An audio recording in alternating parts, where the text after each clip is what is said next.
Olá, sou o Pedro Neves, estamos aqui na nossa terceira conversa. Primeiro foi sobre propósito, depois valores, e agora nós vamos falar sobre transformação. Na verdade, a transformação que a gente quer é gerar novas atitudes para fazer acontecer. Tem uma coisa muito importante que a gente não pode esquecer. Nós somos muito cheios de iniciativas, a gente precisa de acabativas, eu já falei isso aí um tempo atrás. O que nós vamos falar hoje é como é que a gente deve gerenciar os nossos propósitos, os nossos valores e principalmente as ações para criar valores perenes e felicidade na vida profissional e pessoal. Eu gosto muito do significado das palavras, eu brinco com isso toda vez, então eu vou sempre começar por esse lado mesmo, que é assim que funciona para mim. Transformar vem do latim transformare, que é fazer mudar de forma, de aspecto. Trans também tem um outro sentido de transcender, né, de ir além. Mas o que nos interessa aqui é uma brincadeira com essa palavra transformação, que é mudar a forma da ação, agir diferente. É uma insanidade você querer que as coisas aconteçam diferente, fazendo sempre do mesmo jeito? Né? A gente tem às vezes essa expectativa. E essa é uma expectativa que deixa a gente numa espiral negativa. Você quer que as coisas sejam diferentes, mas continua fazendo do mesmo jeito. Então, o que nós precisamos fazer para mudar a forma da ação? Qual é o gatilho que a gente precisa para agir de forma diferente? Para se destacar em relação às situações que se apresentam para nós? De várias formas na vida da gente acontece, né, situações em que nos impulsiona para um lado diferente, mas toda vez que muda, que tira o chão, a gente se sente desconfortável. Eu já fiz aquela brincadeira que para a gente cruzar o braço de uma forma diferente, demora 30 dias para a gente se sentir confortável cruzando o braço de uma forma diferente. Então tem uma coisa que nos segura, que deixa a gente ali assim, preso naquelas situações que a gente se sente confortável, que se chama rotina. Qual é o gatilho para agir de forma diferente? Às vezes é uma coisa externa. E essa coisa externa que nos impulsiona nos causa primeiro um desconforto, depois pode nos causar uma necessidade. Então uma grande sacada que a gente tem hoje é pensar que um valor importante é se sentir confortável com mudança, porque nada é mais certo na nossa vida que a velocidade das mudanças estão acontecendo. Então é uma necessidade. Transformar, mudar a forma, mudar o jeito de pensar, mudar o jeito de agir, mudar o jeito de desejar, mudar o jeito de sentir-se feliz com situações novas. Porque tem pessoas que têm prazer em coisas diferentes, em coisas novas. Né? Agora, o gatilho que acontece, às vezes ele acontece de duas formas, basicamente. É o que eu chamo de mudança homeopática. Vai devagarzinho, um pouquinho de cada vez, a temperatura vai subindo, né, o vento vai aumentando, a necessidade vai mudando um pouquinho, a gente quase que não percebe. De repente, acontece muitas vezes de uma pessoa se encontrar com uma criança que faz, sei lá, 10, 15 anos que não viu, nossa, como você mudou. Porque ele viu aquela pessoa num estado, numa fotografia, e passou um tempo muito grande, e aí ela percebe as diferenças. Então a nossa percepção sobre o que está acontecendo na realidade, ela é às vezes, ou muitas das vezes, distorcida quando as mudanças são graduais, homeopáticas, uma gotinha de cada vez. O que acontece é que nós estamos passando por um momento maravilhoso que está dando um salto quântico, então é uma grande mudança, e essa grande mudança ela é percebida por nós de uma forma muito intensa. Então tem grandes mudanças que estão acontecendo, que é uma coisa que do lado de fora nos motiva a transcender a situação atual. Mas mais do que isso, um primeiro valor que a gente precisa refletir de uma forma muito profunda é sentir prazer em mudar, sentir prazer em se mover, sentir prazer em transformar e sentir prazer em fazer ações diferentes. E a grande questão nessa história toda é o que é que a gente deve preservar de valor que já é perene? Aquela brincadeira que eu fiz com uma música clássica demora 150 anos para se tornar clássica. Né? Então, um salto quântico age no nosso cérebro de uma forma completamente diferente. Tira o chão. Aliás, Martin Shaw escreveu um livro, Tudo que é sólido se transforma no ar. E esse tudo que é sólido se transforma no ar são, assim, reflexões sobre esses grandes momentos em que, de repente, quando você olha, fala, nossa, nada vai ser igual à experiência que eu tive nos 10 anos. anteriores. Então tem momentos na humanidade em que esses saltos quânticos dão esse estresse, essa adrenalina, essa vontade de andar numa direção completamente diferente e ao mesmo tempo traz algum sentimento de insegurança, traz algum sentimento de nostalgia. Nossa, no meu tempo era muito mais fácil, era muito melhor. Talvez até seja verdade que quando passou por aquela situação anterior era melhor, era mais gostoso, era mais confortável, era mais seguro. Agora, o outro valor que a gente tem que refletir para a transformação é qual é a segurança que a gente pode ter, achando que repetindo sempre a mesma coisa vai acontecer o mesmo resultado, se o mundo externo inteiro mudou numa velocidade vertiginosa. E a grande questão é a seguinte: como que a gente pode, nesses momentos de transformação, aproveitar para nos estimular nesse sentido e desenvolver as qualidades, as características e os valores que a gente precisa para continuar, basicamente, sendo feliz. Que esse é um grande valor que a gente quer.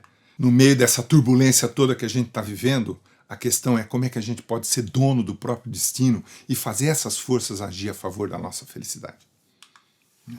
O futuro que se descortina à nossa frente pode ser uma coisa ameaçadora, mas também pode ser uma coisa absolutamente estimulante, desejável.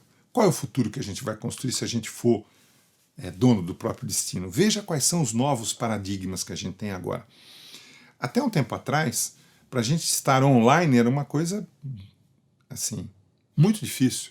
Você tinha que estar online, você até podia ficar online, mas você tinha que ficar online na frente de um equipamento que estava numa situação completamente controlada, o ar-condicionado tinha que estar funcionando. Eu lembro que o primeiro computador que eu trabalhei era um IBM, que era uma coisa assim impressionante. Ele fazia o processamento do Banco do Brasil do Estado do Paraná. O chão tinha que ser um chão com um fundo falso de 1,5 m. E para selecionar a pessoa que ia fazer a função que eu fiz na Universidade Federal de São Carlos, que era o operador de entrada e saída de informações. A informação vinha num cartão perfurado. E ele era gravado numa fita magnética. Olha só que coisa. E tinha uma coisa nova naquela época, que era um disco rígido que podia gravar 1 megabyte e pesava mais ou menos uns 15 quilos. Então eu fui selecionado porque era grandão e eu conseguia levantar aquele negócio e colocar no lugar. Era uma coisa absolutamente impensável hoje. Imagina o que tem de capacidade hoje nos nossos equipamentos, que além de ser online, são móveis. Isso mudou completamente. Então, a acessibilidade das pessoas, a simultaneidade das coisas, né? As redes sociais, e uma coisa que até estão dizendo, não sei se vai continuar ou não, que eu acho o máximo, que é o Twitter, porque o Twitter exige que você seja conciso, que é uma coisa, uma dificuldade danada para mim, que sou verborrágico, né? Então, eu gosto de falar as coisas com detalhe. Para escrever em 132 palavras, alguém já quis até aumentar esse negócio agora, mas você tem que ser conciso. Você tem que passar uma mensagem. E mais, o que eu achei muito interessante nessa ferramenta especificamente é que as ideias vão sendo construídas em conjunto. Você lança uma ideia, você já não é mais dono daquela ideia, vem uma outra ideia. E para você conseguir criar uma tendência, você tem que colocar várias mensagens concisas. Então esse é o contexto, é um novo paradigma que a gente tem que saber lidar com isso. E o perigo que tem essa história, porque de repente quando você solta uma informação, eu lembro das brincadeiras de uma cidadezinha pequena que eu cresci, tinha menos de 50 mil habitantes, todo mundo conhecia todo mundo.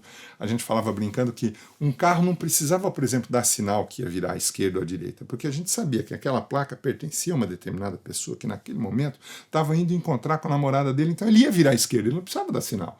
Cidade pequena tem essa dinâmica, todo mundo conhece todo mundo, com o que tem de vantagem, o que tem de desvantagem. Mas quando você fazia uma fofoca, aquilo demorava um certo tempo ali, né? Porque era transmitido verbalmente de uma pessoa para outra. A gente falava que quem conta um conto aumenta um ponto, né? Quem sabe comenta e aumenta, quem não sabe inventa. E aí essa dinâmica da cidadezinha pequena tinha um certo tempo letárgico para que as informações acontecessem, exceto quando era uma coisa bombástica, né?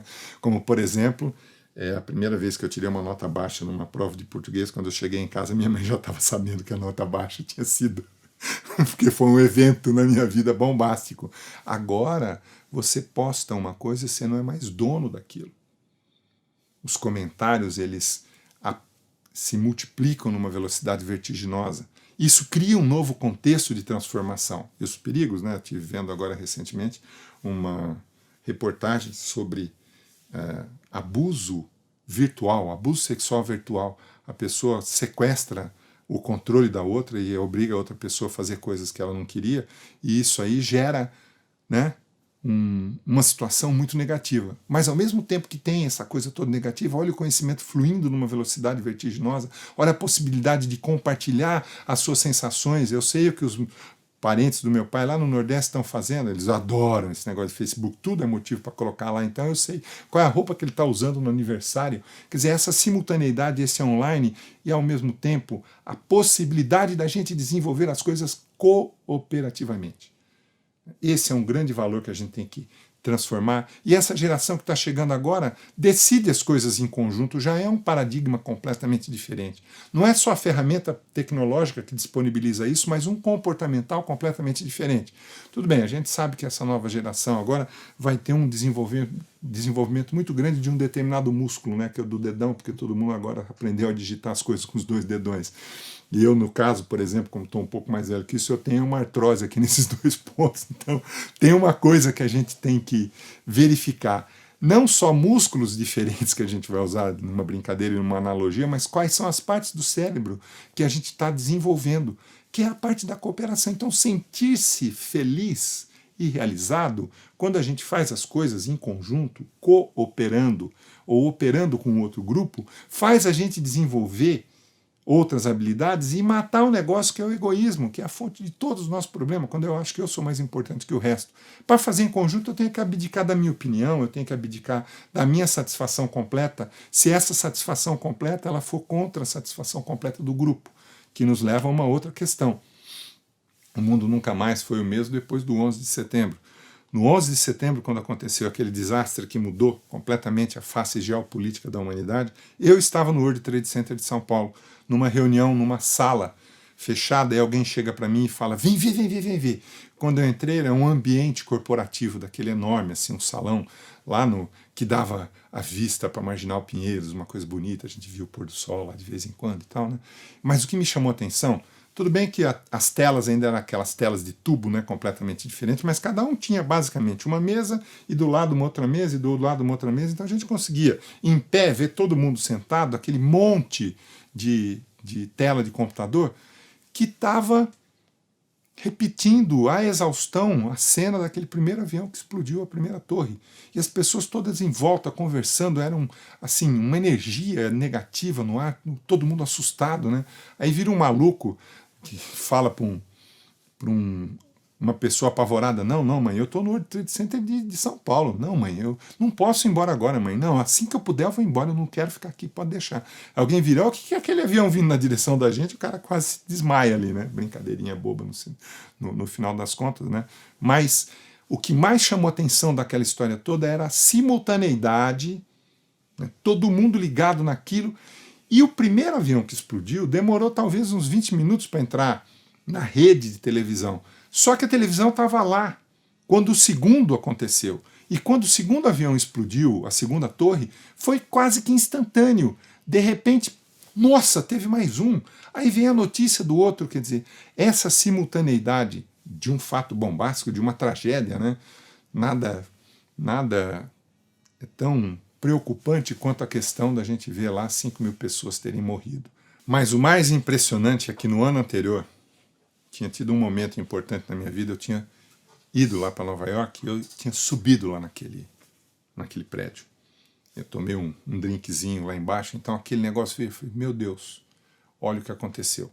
Fisicamente, com aquelas pessoas, e o impacto global que essa coisa aconteceu. O mundo, né, a partir do 11 de setembro, mudou completamente. Uma cena mais para frente, decorrente disso, foi depois, uns 2 anos depois, quando eu fui de novo fazer uma viagem lá nos Estados Unidos, o nível de segurança estava completamente diferente. Você tinha que chegar para um voo internacional quase 3 horas antes, porque você era completamente revistado. E eu via as pessoas, né, os agentes da alfândega, com um alicate enorme, assim, cortando todos os cadeados que tinham. E a pessoa passava uma mala com um cadeado, ele cortava aquilo que nem manteiga. Estou na sala de espera, um baita de um tempo enorme, de repente toca um alarme, uau, uau, uau, uau, aparece naquela sala de embarque agentes, soldados armados, com metralhadora na mão, com cão farejador, quer dizer, aquilo criou uma intensidade, né? Aquele tipo de reação das pessoas foi uma coisa marcante. Quer dizer, foi um salto quântico na relação geopolítica e na percepção do mundo das outras pessoas. Tem um filme muito, muito interessante chamado Mundos Opostos, foi traduzido assim no Brasil, que é como se, por uma questão de ter uns sóis e uns planetas lá, é possível ter um mundo de ponta cabeça com outro.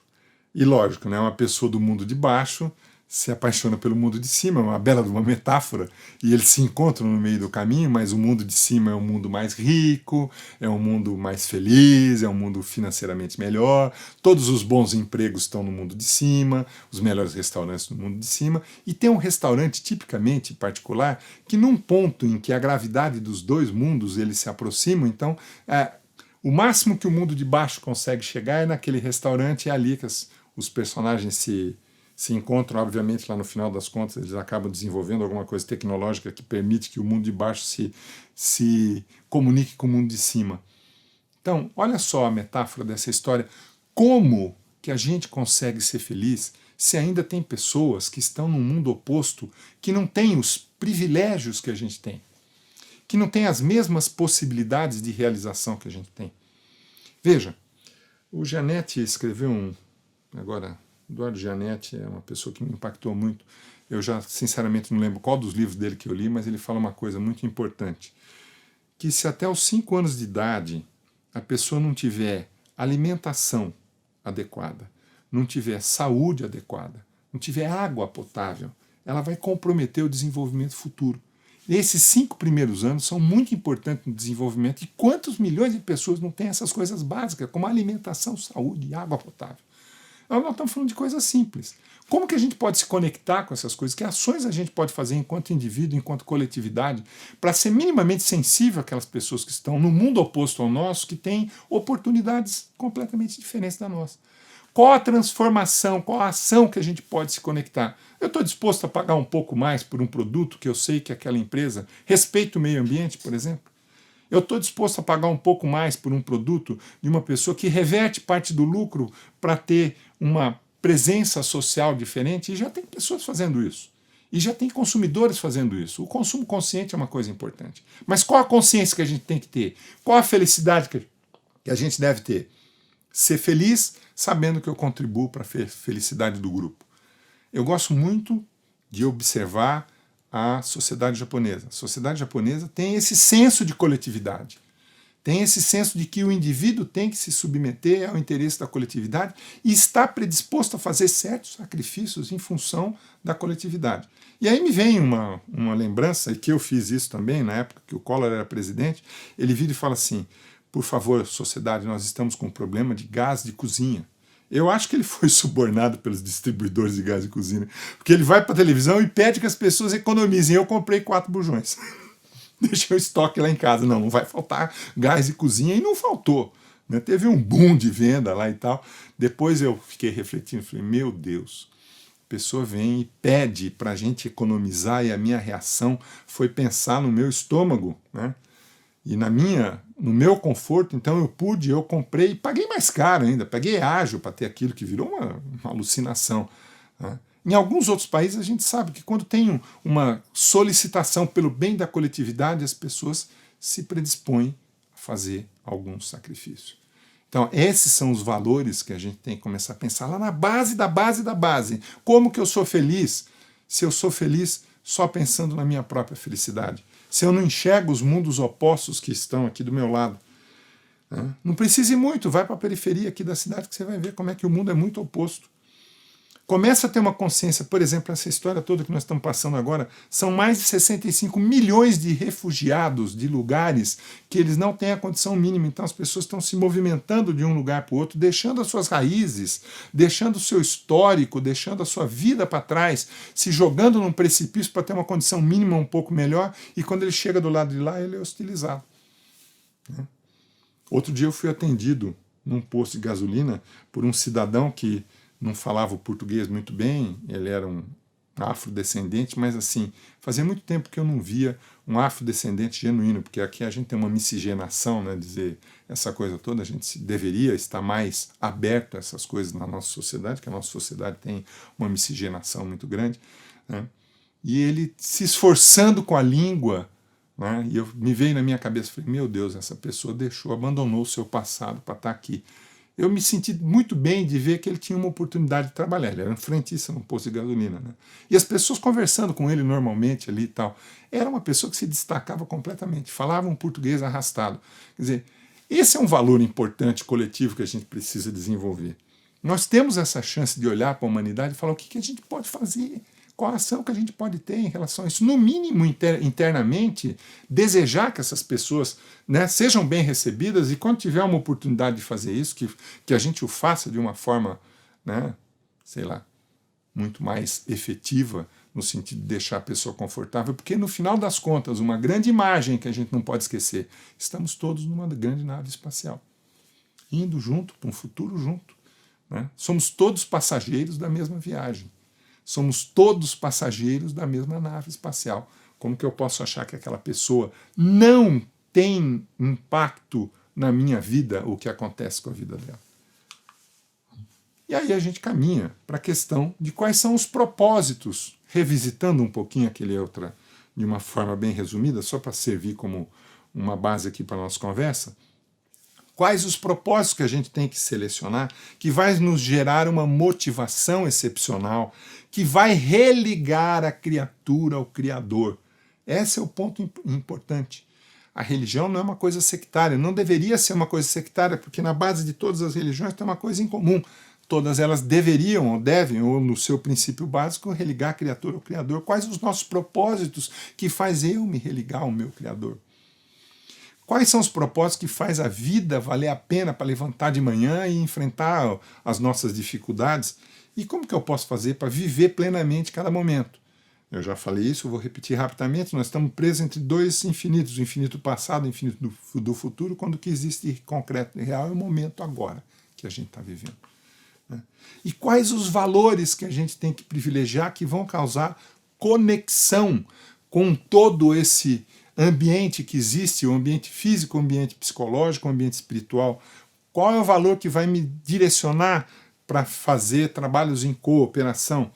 Quais são os valores que vão ser perenes, eternos, que vale a pena a gente investir para a gente entrar nessa onda de criar coisas que vão se perpetuar, né? Sair dessa coisa transitória, dessa coisa absolutamente virtual e que é efêmera, né?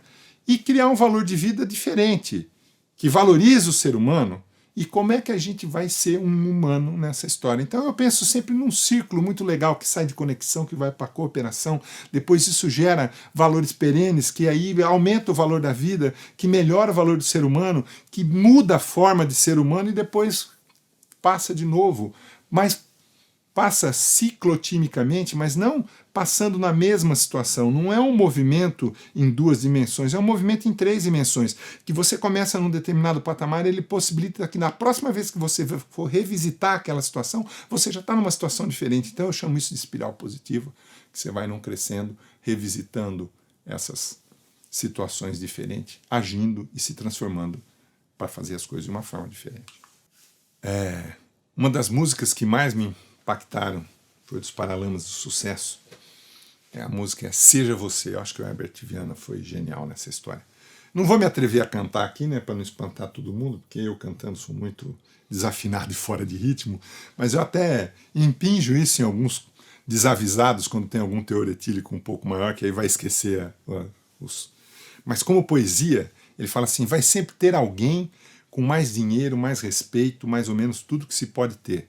Vai sempre sobrar, faltar alguma coisa. Somos imperfeitos e o que falta cega para o que já se tem. Eu não te completo, você não me basta, mas é lindo o gesto de se oferecer. E o que eu quero nem sempre eu preciso, mas dê um sorriso quando me entender. Seja você, seja só você. Olha que coisa profunda, maravilhosa. Seja você. Quer dizer, uma outra forma de dizer a mesma coisa, né, é do Fernando Pessoa, que fala, quer pouco terás tudo, quer nada serás livre. Se você quer pouco, você pode ter tudo, mas se você não quiser nada, você é livre. A libertação dessa necessidade de coisas que a gente não tem realmente necessidade. Eu não vou conseguir ser feliz se eu não tiver o último modelo do iPhone na minha mão. Quer dizer, você vincular essa história com os propósitos de ter coisas, né, em vez de ser aquilo que você pode ser, exercer o seu potencial. E o mais importante nessa história, né, ou muito importante também, não esperar a perfeição para fazer acontecer as coisas, né, não esperar a condição perfeita para fazer. Porque a gente tem que fazer as coisas com as condições que existem. O caminho nos aprimora, o andar nos aprimora. Né? Aliás, se eu esperar ser perfeito, eu não vou ficar parado em casa, porque eu já não sou mesmo. Então, não é esperar a perfeição, é construir uma situação melhor. O caminhar nos aprimora, nos aperfeiçoa. O maior obstáculo que a gente tem aqui para enfrentar é não tentar. Não tentar. Né? O não a gente já tem o tempo todo. O não a gente já tem o tempo todo. O maior obstáculo é quando você nem tenta, quando premedita. Ah, não vai dar certo. Então vai acontecer isso, eu vou fazer aquilo, vai acontecer. E você cria, às vezes, um caminho mental de uma sequência de coisas que a primeira já não acontece, então a última também não vai acontecer. Tentar e aprender com erro é uma grande transformação. Eu tenho uma imagem aqui que eu peguei na internet que eu achei muito legal, essa história do copo pela metade. O que é um copo pela metade? Ele é meio vazio, ele é meio cheio, ele é os dois. Né? O otimista diz que ele é meio cheio, o pessimista é meio vazio, o realista diz que ele é um copo de água. Né? O físico diz que é gasoso com líquido misturado. O surrealista acha que a metade do copo ele tem metade na vertical. O relativista não, ele é só meio vazio, meio cheio. O utópico acha que a parte da água vai ficar flutuando na parte de cima do gás. O cético fala, não é água, é outra coisa. Mas uma imagem que eu achei muito bonita, né? O niilista, aquele que não acredita em nada, não é nada. E não é nada. Quer dizer, é só uma situação. Essa história de que você olha o copo pela metade. Qual é a situação que a gente tem que... Como que a gente tem que se comportar frente a situações que não são exatamente aquelas que a gente quer, que não é perfeitamente aquilo que a gente desejava para poder fazer as coisas. Está com sede? Bebe e vai atrás da próxima metade. Senão alguém vai beber sua metade. Essa é uma postura pragmática, uma transformação de atitude muito importante. Aproveita a situação que ela se apresenta, da forma como ela se apresenta, faz o melhor que você pode com aquela situação. Né? Um outro valor importante de transformação, que isso é uma dificuldade, eu aprendi com uma pessoa maravilhosa que apareceu na minha vida, é ouvir integralmente. Ouvir integralmente significa que você desenvolve primeiro o valor da simpatia. Você é simpático, você percebe a pessoa, você pensa que aquela pessoa está querendo fazer alguma coisa e transmitir uma informação para você de uma forma, e então você tenta fazer tenta evoluir para uma outra situação, que é a empatia. A empatia é você pensar como se você fosse outra pessoa. Agora, vamos lá, naquela situação, se eu estivesse naquela situação, no lugar da outra pessoa, sou eu naquela situação. Eu vou fazer diferente do que aquela pessoa faz. Ouvir integralmente significa que eu entendo o motivo. E eu desenvolvi ao longo do tempo aí, estimulado por esse meu amigo, uma questão assim. Quando a pessoa fala, por favor, deixa eu ver se eu entendi o que você disse. Você quis dizer isso? Ou seja, eu dou uma reinterpretação daquela comunicação que eu estou recebendo. Né? O ouvir integralmente é isso. É ouvir e ver todas as coisas, todo o contexto, como a pessoa é. Então, se eu sou empático, eu fico me imaginando no lugar da pessoa, sabendo que eu não sou a pessoa, eu faria diferente. Porque o mais importante dessa história é a gente caminhar para uma coisa chamada alteridade. Alteridade é aceitar a pessoa como ela é. É mais do que simpatia, é mais do que empatia, tudo isso é importante, mas a alteridade é assim, eu respeito a pessoa porque ela é diferente de mim. Ponto. É diferente. Um grande problema que acontece são as expectativas que a gente gera sobre os outros. E a pior expectativa é achar que o outro vai reagir como a gente reagir. E aí começam todas as nossas decepções. Eu tenho a expectativa que você vai pensar como eu penso, mas você não é, você pensa diferente. Você não é o que eu sou. A outra pessoa não é o que eu sou. Ela opera de outra forma. Tem coisas que para mim causam uma sensação muito ruim que para outra pessoa não causa nada. Né? Então, a pior expectativa é achar que o outro vai reagir como a gente. A pior expectativa é achar que a minha verdade é a verdade que o outro deveria ter. O ouvir integralmente está na base dessa história, né? Que nos carrega para uma outra questão. Ah, não, isso é impossível. Eu não consigo fazer. Bom, você já matou, né? De cara, uma transformação que seria muito importante. Eu tenho uma frase: impossível é aquilo que alguém duvidou, foi lá e fez, né? O Henry Ford tem uma frase aqui muito bonita. Não vá dormir pensando que algo é impossível. Você pode acordar com o barulho de alguém realizando aquilo que você considerava impossível. E tem um artigo que eu vi que eu achei o máximo, mas o máximo. Quando ele fez o Fordzinho lá, o famoso Ford T, que é um modelo de... Né, ele girava o capital 50 vezes dentro da empresa. O cara era perfeccionista. Ele chegou a plantar seringueira na Amazônia para fazer borracha, para fazer o pneu que ia pôr no carro. Olha que coisa. Ele tinha minas de ferro, que ele tirava o ferro, fazia o aço ou a parte toda lá do carro. Ele girava dentro das próprias empresas 50 vezes o mesmo capital. Ele verticalizou. É modelo de produção até hoje. Fordismo, né? Taylorismo depois. Então, aí eu vi um artigo, eu queria... Uma desgraça, que quando eu li esse negócio não tinha internet. Agora, quando a coisa é boa, eu estou guardando isso, gravando as coisas que eu acho interessante. Era uma pessoa tentando provar que o carro não substituiria o cavalo. O cavalo era muito melhor do que o carro. Veja, nas nossas estradas, quando chove, o carro atola, o cavalo não. Se você está andando, ele está com fome, para e come do lado. E quem achar que essas estradas serão pavimentadas é um louco, porque isso é impossível. Eu queria muito, mas muito mesmo, pegar essa pessoa, ter a possibilidade de pegar esse cara que escreveu esse artigo e jogar no meio, né, das estradas que a gente tem hoje, só para ver o impacto que isso vai causar. Então, impossível tem limites, a gente já falou disso. Tem coisas que a gente tem que aceitar. Nós temos limitações que elas... impedem algumas coisas de serem feitas. Mas tem uma coisa que a gente não sabe, não tem como saber, não tem como chegar no potencial, é o que é que o cérebro pode fazer. Até onde a criatividade pode nos levar, até onde a imaginação pode nos levar. E as pessoas que imaginaram que as coisas seriam diferentes e duvidaram da situação atual e se predispuseram a ir atrás daquilo que parecia impossível, né, tornou possível. Então, não se menospreze. Pensa que, lembre-se, né, mais do que pensar, lembre-se de que o nosso potencial é uma coisa que a gente não sabe qual é o limite. O nosso potencial cognitivo, o nosso potencial de imaginar, o nosso potencial de criar. As coisas todas acontecem primeiro na nossa imaginação. Então, é impossível ouvir integralmente? Não, não é impossível. Treina. Tem um monte de coisa que é só treinar. É só treinar. Aliás, a criatividade é uma habilidade que ela pode ser treinada. Tudo bem, tem pessoas que têm mais predisposição, tem pessoas que têm mais aptidão, tem pessoas que o DNA deles facilita, né? Eu já vi isso. Por exemplo, eu tenho uma dificuldade muito grande com ritmo. Até melhorei um pouco, né? Obviamente, quando eu vejo um profissional do ritmo, eu falo, uau, fico lá todo assim, que maravilha, né? Para cantar e tem algumas habilidades que você consegue, mas eu me lembro de uma pessoa que era absolutamente desafinada, absolutamente sem ritmo e se impôs que ia ser um cantor profissional. Não, ele não é famoso, mas ele cuida da família dele.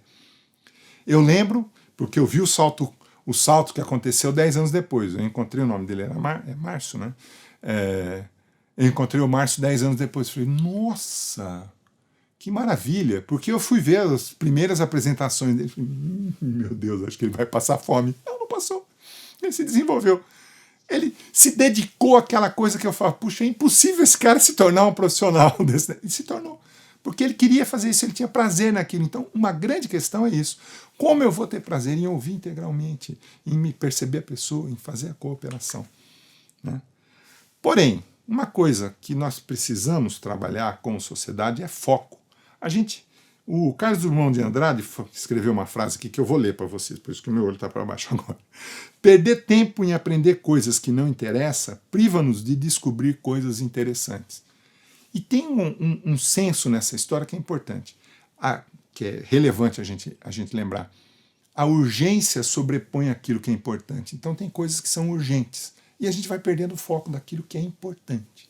Saber selecionar o que é importante é muito relevante. O foco hoje é uma questão que eu vejo às vezes as pessoas, eu sou assim, eu começo um assunto, depois eu passo para o outro, depois eu vou para o outro, e eu tenho 3 ou 4 pontas, né? É da característica da minha personalidade. Quando eu tenho que fazer uma coisa durante o dia, eu ponho uma listinha, treino, eu falo, isso eu tenho que fazer. E é impressionante como a gente se torna mais efetivo quando a gente tem foco. Então, qual é o principal foco de valor? Qual é o principal foco de propósito que a gente tem para ser feliz? É desenvolver a nossa espiritualidade. É desenvolver o senso de que nós não estamos sozinhos nessa grande nave espacial. É desenvolver o senso de que a gente só vai conseguir ser feliz quando a gente fizer todo mundo que está feliz vir junto.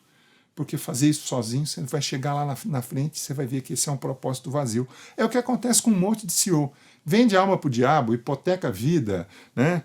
Vende a esposa, entrega a sogra, faz o diabo aí para chegar lá naquela situação e quando chega lá é um vazio enorme. Vi muita gente se perder no alcoolismo, em vícios e de repente chuta o pau da barraca, dá uma virada na vida, se estrepa todo porque ele passou a vida inteira para chegar naquela posição e se comprometeu de tal forma, não levou as pessoas junto, não fez uma coisa em conjunto.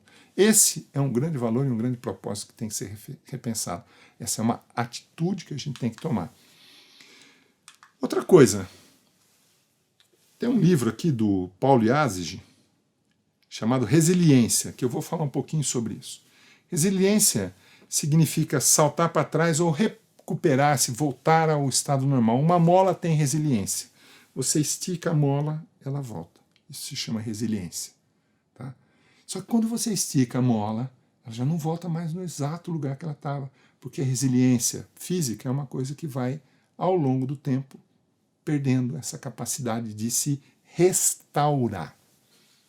Então, resiliência, na verdade, é a gente, assim,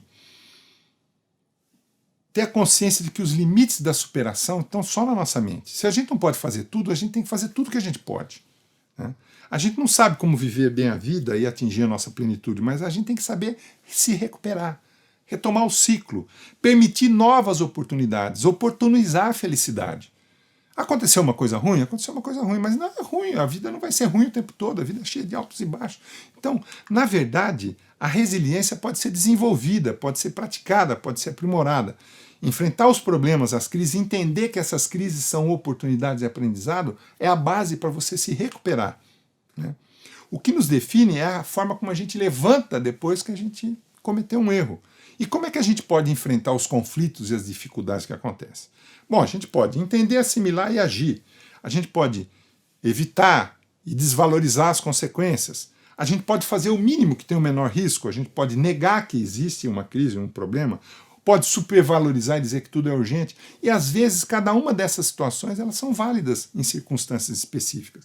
Mas me parece que entender, assimilar aquilo que aconteceu de ruim e agir é a questão. Senão a gente fica parado lá, nossa, de novo, mais uma vez, meu Deus, caiu, não deu certo. Né? Tentei tanto, com tanto esforço, não deu certo. Agora, tem algumas coisas que a gente pode evitar mesmo e desvalorizar a consequência. Quer dizer, isso aí, putz, né? Tá bom, errou, não é por aí, legal, vamos para a próxima. Né? Às vezes, a gente tem que fazer, frente a uma situação difícil, fazer o mínimo para priorizar não ter tanto risco. Todas essas coisas são válidas. O importante é a gente não se prender, porque tudo nessa coisa toda é circunstancial. Depende da circunstância que você está. Depende do objetivo que você tem.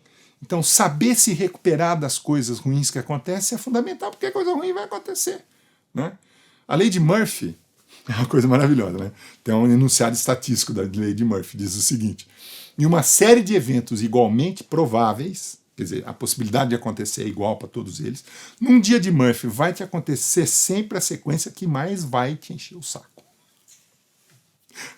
Vai acontecer coisa ruim, mas ela vai ser menos ruim se você aproveitar aquilo como uma oportunidade de aprendizado. Se você minimizar a consequência, porque tem uma questão. Tem a consequência efetiva e tem a interpretação da consequência. Essa eu tenho controle.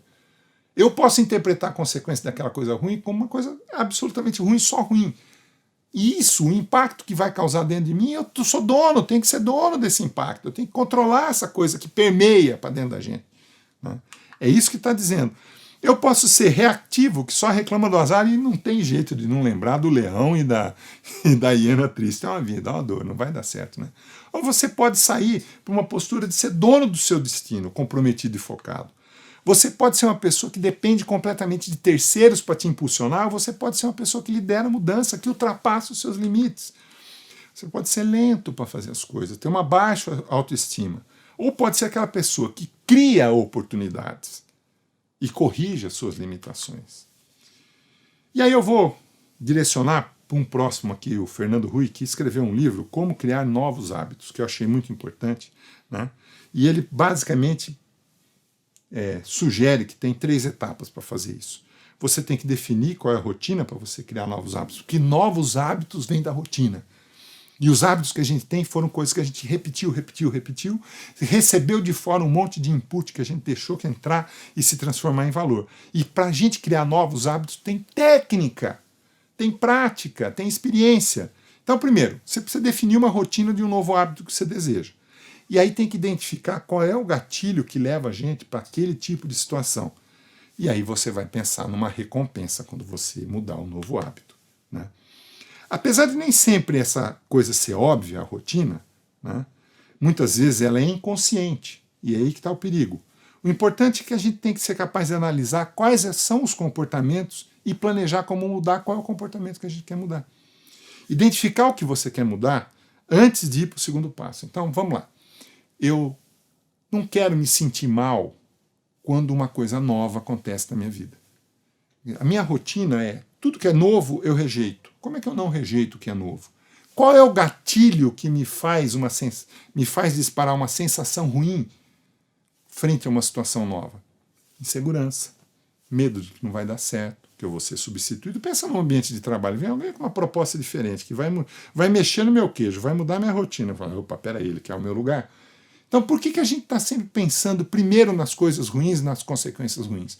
Qual é o gatilho? Ah, tudo bem, aconteceu um monte de vezes coisas semelhantes que, né, não foram benéficas para mim. Então, tem uma experiência que aconteceu, mas, cara pálida, pensa no seguinte, aquela experiência toda que aconteceu na vida inteira, não pode ser que acontecendo situações semelhantes vai conduzir a resultados melhores? O quanto eu posso aproveitar dessa situação? Então, qual é o gatilho, né, que faz a gente se sentir mal? E qual a recompensa que a gente pode pensar? Ó, relaxa. Tá? Se você não consegue trocar rotina ruim por novas rotinas, é preciso jogar com as recompensas.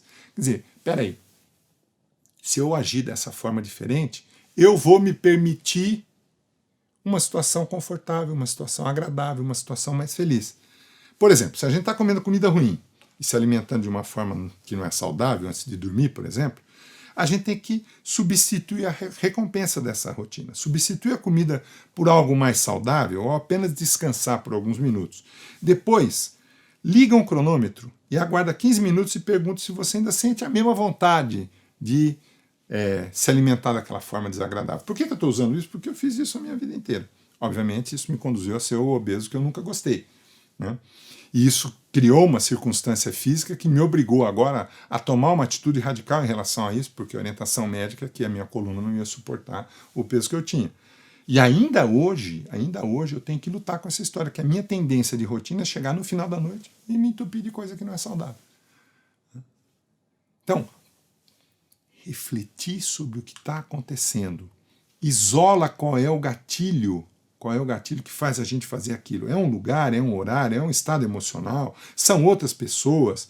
Agora, uma próxima ação clara, quando é que você tem algo a fazer e a rotina que é acionada. Então, é importante a gente pensar nisso e saber por que a gente está fazendo daquele jeito e repetindo. Por que eu sempre considero a pessoa que está do meu lado como uma pessoa que não pode cooperar, como um inimigo, como um competidor? Às vezes é. Eu passei recentemente por uma situação em que eu estou substituindo uma consultoria dentro de uma empresa. As pessoas que estão lá demoraram um pouquinho, mas perceberam que eu sou uma ameaça. Então, de fato, aquela pessoa está me tratando como uma ameaça.